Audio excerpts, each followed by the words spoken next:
जय जगन्नाथ। नमस्कार प्रिय दर्शक बंधु, मु ज्योतिषाचार्य प्रमोद कुमार पंडा आपण मानक स्वागत करुच्ची आपण मानकर प्रिय चैनल एस्ट्रो कल्याण चैनल। प्रिय दर्शक बंधु, जो व्यक्ति माने तो चैनल को देखुछंती सब्सक्राइब करिनांती सब्सक्राइब करंतु, लाइक करंतु, अधिक अधिक शेयर करंतु। एबे आसंतु जानिमा मंगल महाग्रहंकर गोचर। मीन राशि रु मेष राशि को मंगल महाग्रह गोचर करिवे 11 मे 2026 को मेष राशि अश्वनी नक्षत्र को आगमन करेंगे। ताले मेष राशि अश्वनी नक्षत्र स्वामी होचंदी केतु, देवता होचंदी अश्वनी कुमार। ताहले जो व्यक्ति जन्म जातक राशि होची मेष राशि, अन्यथा जो व्यक्ति जन्म जातक लग्न होची मेष लग्न। जदि आपण पाखे जातक ना नाम राशि होची मेष राशि, निश्चित रूप से एपिसोड देखा अत्यंत आवश्यकता अछि। प्रिय दर्शक बंधु, मेष राशि ग्रहराज स्वयं मंगल मंगल स्वगृह को आगमन कर मंगल महाग्रह जो स्थान थांती चतुर्थ सप्तम एवं अष्टम भाव को दृष्टि दियंती। मंगल जिते मेष राशि को 11 मे प्रवेश करुछंती से स्थान में सूर्य बुध स्वयं उपस्थित अच्छा। बुध है बुद्धिदाता, रवि है कर्मक्षेत्र कर्मदाता एवं मंगल होची ऊर्जा एवं साहसर प्रतीक अटे।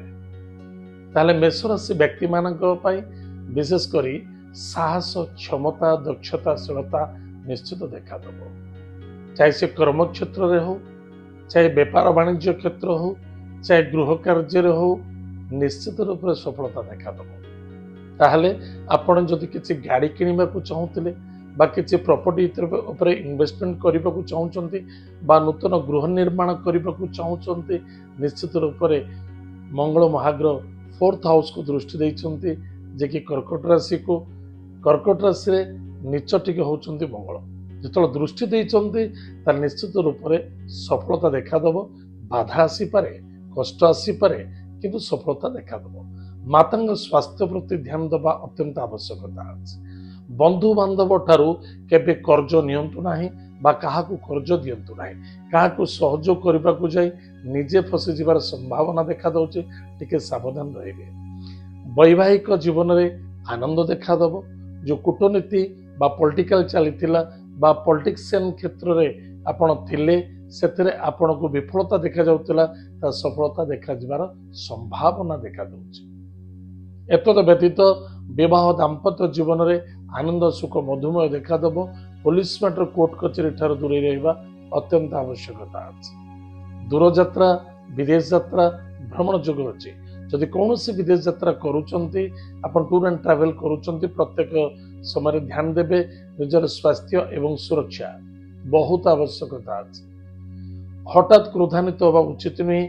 मन को कंट्रोल रखंतु, वाणी को नियंत्रण रखंतु एवं समझदारी होगा बहुत आवश्यकता अछि।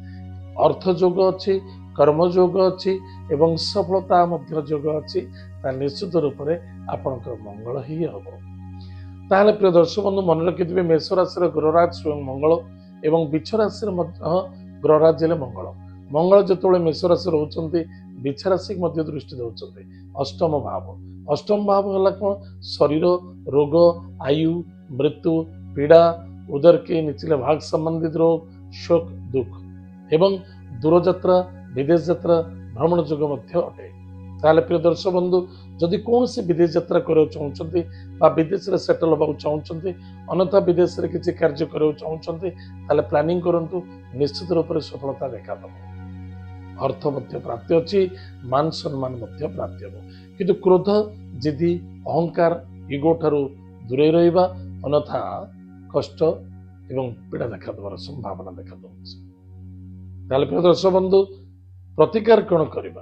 प्रत्येक दिन प्रातः समय स्नानादि कार्य सारी महामृत्युंजय मंत्र को जप करत। जदि पारुचंती भगवती जगतम्बा, जगत माता, जगत कल्याणमयी, कृपालुमयी माँ बगलामुखींकर मंत्र को जप करंतु, निश्चित रूप से आपणकर मंगल हम, सफलता मध्य देखा दबो। किछि समय प्रातः समय मेडिटेशन करंतु, योगा मध्य करंतु। एतो थिला मेष राशि व्यक्ति मानक पई मंगल गोचर। आज तो समय जाइए कार्यक्रम को आम ये रखुचु, पुणी देखा जय जगन्नाथ। ନମସ୍କାର।